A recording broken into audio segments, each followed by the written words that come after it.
रविंद्र, आप देख रहे हैं पंजाब केसरी टीवी। भारतीय जनता पार्टी अपनी कार्यकारिणी का गठन कर रही है और अब अलग अलग मोर्चों का गठन भी जो है वो शुरू हो गया है। ओबीसी मोर्चा का गठन कर दिया गया है। ओबीसी मोर्चा के प्रदेश अध्यक्ष कर्णदेव काम्बोज और पूर्व मंत्री मेरे साथ हैं, आइए उनसे बात करते हैं। कर्णदेव जी, आपने गठन किया है, किस तरीके से, क्या कुछ चीज़ें ध्यान में रखी हैं? देखिए, सबसे पहले तो मैं अपने सभी भारतीय जनता पार्टी के हरियाणा प्रदेश की जो टीम है, हमारे आदरणीय प्रदेश अध्यक्ष जी हैं, हमारे सभी महामंत्री हैं, हमारे सेक्टर महामंत्री रविंद्र राजू जी हैं, उनका धन्यवाद करूंगा कि इस कार्यकारिणी के गठन में उन्होंने जो सहयोग किया है, उन्होंने पूरा सहयोग करने के बाद और हमने इसको अंतिम रूप दिया है। इसमें कोशिश की गई है कि सभी ओबीसी समाज से जुड़े हुए सभी वर्गों को प्रतिनिधित्व दिया जाए और हमने कोशिश की है कि हरियाणा के पूरे हरियाणा का प्रतिनिधित्व इसमें हो। पलवल से लेकर के गुरुग्राम से लेकर के पंचकुला तक सभी क्षेत्रों को जो है ना हमने इसमें टच किया है, ताकि किसी क्षेत्रवाद की कोई इसमें बात ना लगे और पूरे हरियाणा का प्रतिनिधित्व जो है ना ओबीसी मोर्चे में हो। तो इस प्रकार का हमने प्रयास किया है। एक आपने सबसे पहले केंद्रीय मंत्रिमंडल में 27 ओबीसी समाज से जो लोग लिए हैं उसका धन्यवाद किया है, तो हम क्या माने कि ये जातिगत आधार पर जो मंत्रिमंडल का विस्तार हुआ है या कोई और वजह रही है? देखिए, इसमें केवल जातिगत आधार पर मंत्रिमंडल का विस्तार किया गया ऐसा नहीं है। इसमें जो लोग बने हैं, 27 लोग ओबीसी समाज से बने हैं, वो पढ़े लिखे हैं, वेल एजुकेटेड हैं और आयु भी उनकी कम है, उनमें काम करने का सामर्थ्य है। तो उनकी काबिलियत को देखते हुए ऐसा नहीं है कि ओबीसी वर्ग जो है वो बिल्कुल हर चीज़ में पिछड़ा हुआ है। ओबीसी वर्ग में भी आज बहुत ही टैलेंटेड और शिक्षित लोग हैं जो अच्छे अच्छे पदों पर जो है ना बैठ करके अपने पद का निर्वहन कर सकते हैं। तो इसी बात को ध्यान में रखते हुए आदरणीय नरेंद्र मोदी जी ने इन सभी 27 लोगों को जो है ना जिम्मेवारी दी है और निश्चित तौर पर अपनी जिम्मेवारी को ठीक प्रकार से वहन करेंगे। तो मैं आदरणीय प्रधानमंत्री नरेंद्र मोदी जी का, अपने राष्ट्रीय नेतृत्व का और हमारे जो ओबीसी मोर्चा के राष्ट्रीय अध्यक्ष हैं डॉक्टर के लक्ष्मण जी का, सभी का बहुत बहुत धन्यवाद करता हूं, आभार व्यक्त करता हूं। कर्णदेव जी, रतनलाल कटारिया जी अब मंत्री नहीं हैं, तो इसके पीछे क्या देखते हैं? किस चीज़ को लेकर जो है बदलाव किया गया है और नया आविष्कार किया गया? देखिए, रतनलाल कटारिया जी बहुत पुराने कार्यकर्ता हैं, सामर्थ्यवान कार्यकर्ता हैं और बहुत लंबे समय तक जो है ना उन्होंने भारतीय जनता पार्टी का काम करते आ रहे हैं। पूर्व में प्रदेश अध्यक्ष भी रहे हैं, विधायक भी रहे हैं, चेयरमैन रहे हैं और सांसद लगातार बनते आ रहे हैं।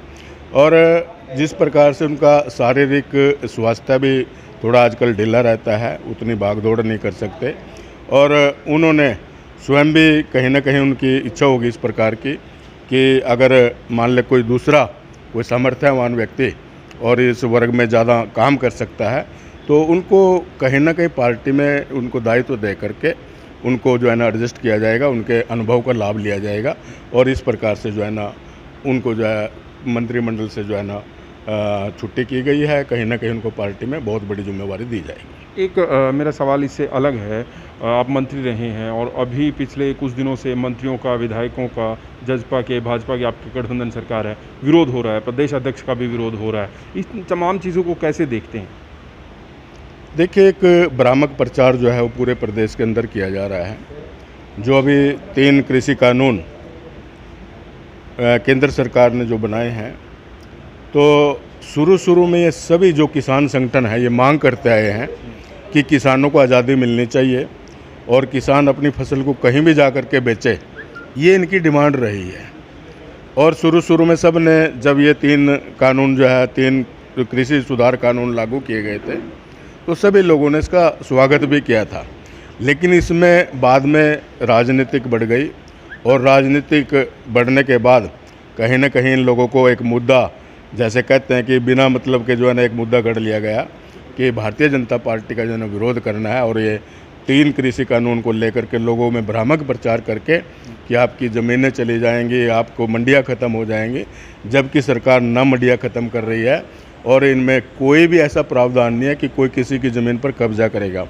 20-20 साल से मैं ऐसे आपको बहुत से किसानों के उदाहरण दे सकता हूं जो 20-20 साल से जो है कॉन्ट्रैक्ट फार्मिंग कर रहे हैं, आज तक उनकी 1 इंच भी ज़मीन कोई कंपनी नहीं ले सकी। और इसमें कानून में तो स्पष्ट लिख दिया गया कि करार जो है वो कृषि उपज का होगा, ना कि ज़मीन का। अगर कोई कंपनी किसी की ज़मीन पर इस प्रकार का कोई करार करेगा तो उसके खिलाफ मुकदमा दर्ज होगा, FIR दर्ज होगी।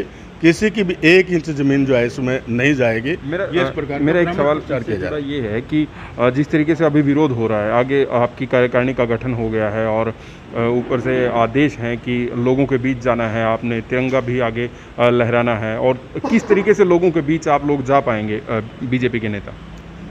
देखिए, भारतीय जनता पार्टी की सरकार, चाहे वो केंद्र की सरकार है, चाहे वो प्रदेश की सरकार है, इतना आज तक जो है ना सहन करती आई है कि हम कभी भी किसानों के ऊपर कोई लाठीचार्ज नहीं करेंगे, कोई उनके ऊपर जो है किसी प्रकार का बल प्रयोग नहीं करेंगे। किसान हमारे देश का अन्नदाता है, वो हमारे लिए अनाज पैदा करता है, धरती का सीना चीर करके उसमें अनाज पैदा करता है। लेकिन अब जो ये आंदोलन चल रहा है राजनीतिक प्रेरित है, इसमें जितने किसान लोग थे वो सब पीछे हट गए हैं। अब तो केवल मात्र राजनीतिक पार्टियों के लोग ही बैठे हैं, और जिस प्रकार से, क्योंकि इनका तो एक राजनीतिक एजेंडा है, वो एजेंडे को लेकर के ये विरोध कर रहे हैं। और भारतीय जनता पार्टी के कार्यकर्ताओं का जो सब्र है उसका इम्तिहान ज़्यादा ना लें, क्योंकि भारतीय जनता पार्टी में बहुत से ऐसे लोग हैं मेरे जैसे जो आज भी खेती बाड़ी से जुड़े हुए किसान परिवार से हैं। तो इस प्रकार का विरोध करना बिल्कुल गलत है। मैं सभी अपने किसान भाइयों से निवेदन भी करूंगा, अपील भी करूंगा कि सरकार बार बार आग्रह कर रही है कि इन 3 कानूनों को ख़त्म करने के अलावा अगर कोई और ऑप्शन हो, कोई और उनके पास जो है ना इस प्रकार का तरीका हो जिससे किसान को लाभान्वित किया जाए, तो टेबल पर आएँ और सरकार के साथ बातचीत करें और इस बात को निपटाएं। जी, बहुत बहुत शुक्रिया। तो कर्णदेव काम्बोज पूर्व हरियाणा कैबिनेट में मंत्री और फिलहाल OBC मोर्चा के प्रदेश अध्यक्ष मेरे साथ थे और उन्होंने अपनी बात रखी। मैं हूं देवेंद्र, देख रही है पंजाब केसरी टीवी। नमस्कार।